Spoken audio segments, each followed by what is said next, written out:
alone.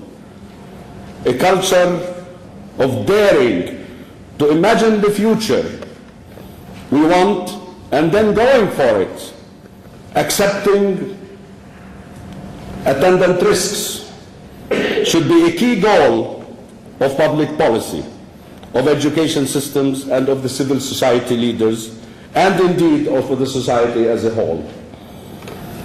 The new world will belong to those who dare to extend the frontiers of knowledge and then capture them for their own advancement, but also for the common good of their fellow beings.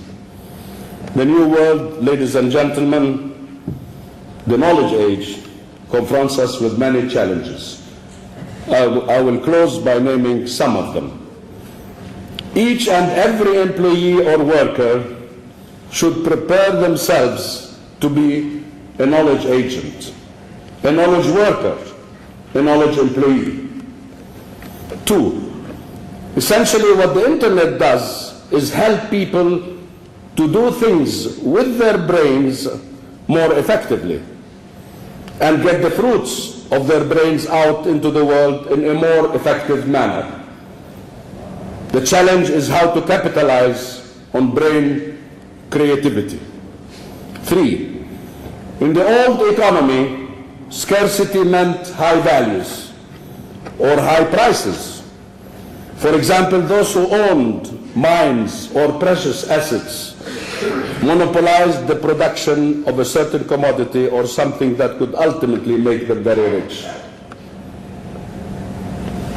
In today's world, if you cannot export knowledge, you will not be able to accumulate wealth. The path to wealth creation is in knowledge creation. If you try to spread and sell knowledge, your attempts then to exercise monopoly and grab control or control the unique knowledge yourself will often lead to your loss of the value. The most important thing you should be concerned with is to make the buyer become part of the network and that the network is steadily growing. If you are not able to create knowledge and obtain intellectual property rights, you will certainly be unable to innovate. The digital intellectual property will become the trade and the core business. In the next 50 years, e-commerce will become commerce. Just now today we talk about email as the mail. We used to say email. Today you only ask about the mail. In the future, e-commerce will be what we call today commerce. Replacing the traditional marketplace. The information and communication technologies can contribute effectively and substantially towards greater safety of mankind and property. Not enough has been done, but a lot will be done in that direction. Finally, I believe that the opportunities to be seized are even greater than the challenges we face. For every adversity creates many new opportunities. If people can think beyond today and tomorrow and keep their eyes on the long-term vision of their future. I thank you.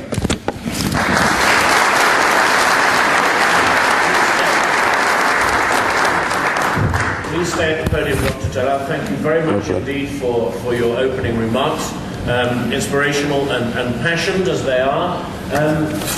We have a few moments to ask one or two questions. If anybody here would like to raise their hand and ask Dr. Talal a question. If not, I have a couple that I'd like to do. And I don't wish to in any sense kind of puncture what you've just said, but just let's stress test it a little bit. We're accustomed to talk always of knowledge-based economies, a term you've used several times, and to use this term knowledge sounds like it's a motherhood and apple pie thing, isn't it? Knowledge is inevitably a good thing. But let me put to you a couple of points. The companies that have grown up around this knowledge economy, like say Google, like say Facebook, and so forth, yes, these are part of the knowledge-based revolution, but they are also. So what is coming in the guise of the knowledge-based economy, you could in fact characterize as a why not audible? Can't you hear me? Yeah, but you could in fact characterize as the global triumph of the trivialization of all human activity, relationships, and knowledge. How do you answer that point?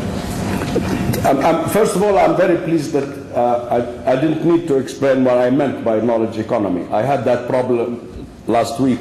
I was at a conference in Kuwait on media, the Arab media conference, and every media member there thought when I talk about knowledge means knowing what is going on in the world, like reading the press or going on the internet to find the news.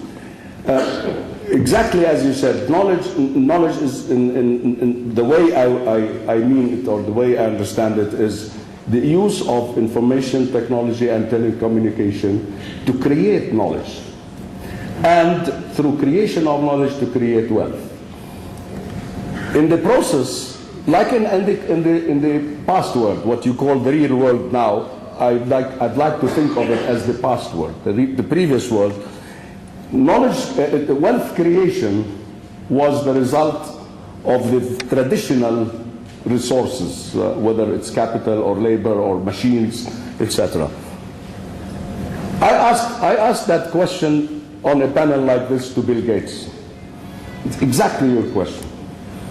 And his answer was very impressive. He said, were we more trivial, less trivial, or more human, or more useful to humanity when we were in the cave, or before we ventured into the knowledge society? I am not saying that the knowledge society is an angel. All I'm saying is that it provides opportunities, but with opportunities come challenges and come problems and come dangers. I don't want to go into other issues. I'm going in 2 days to the World Trade Organization. I've been nominated on a panel to address the problems of the global economy. But at that, my focus there will be on exactly what you are concerned about: how we can curb or harness the knowledge society to make it less trivial. But it doesn't mean that because there are some trivialities that we should not see the obvious and the great advantages of it. There is one advantage that I would like to focus on, and that I learned in 1974 when an advisor to the President of America, I still remember his name, was Talal Abu-Ghazaleh. He came to explain about the internet. It was still a concept, and he put on the screen a computer with a keyboard and a dog in front of the keyboard. And it was written, the beauty of this system, the internet, is that the person at the other end does not realize that I'm a dog. And he said this means that the internet will generate and provide us with the only democracy, real democracy in the world. Because no country has achieved complete democracy. In the internet, there is democracy. When I go into that cyberspace, I am equal to everybody in the world. That is true, but every individual's opinion is, of course. If every individual's opinion is as loudly heard as every other's, then moral relativism is a natural consequence. Now, would anybody else like to join this conversation, or shall I carry on? Anybody in the audience have a question? If this question of trivialization, which we just discussed, which you ably defended with your examples, is one concern, another concern might well be funders of the business models of, say, Google and Facebook. The only business model that they have is advertising. Selling advertising is a tricky business, as Mr. Banks and I have known for the last quarter century, but it's made a lot easier if you can say exactly what every single recipient of your service needs and wants and buys.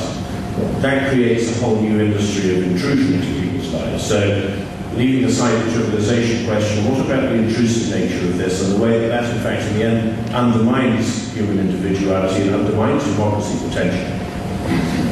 I may argue in the reverse sense again, because I know you're provoking me to answer that way.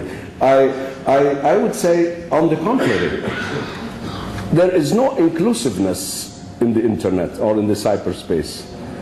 In the cyberspace, it is a very singularity world. Every person is himself, and every person is equal to everybody in that environment. Now, the fact that we are creating a new model for advertising, what is wrong with that? Why do we think that the previous model was the right model? That we are creating a new model for publishing newspapers? And that's what I tried to impress. And I said, unless the media realizes that the knowledge age is on the door, they will have a future where they will publish papers, but there are no readers for them. But why? Why should I find it wrong to move from al-madaris, al-kuttab, which was the way we used to learn in the old days, into a new model of education? And that's a whole story. I will be talking about it this afternoon at the Al-Ra'i newspaper center this evening, because I think that the education system is dying because of the knowledge society. A new system is emerging, which is a self-learning system. And what is wrong with that? You tell me, but what are we going to do with the teachers, with the schools, with the real estate properties that we have built? I'm invited to speak at the conference on education, and I said, and I don't know if that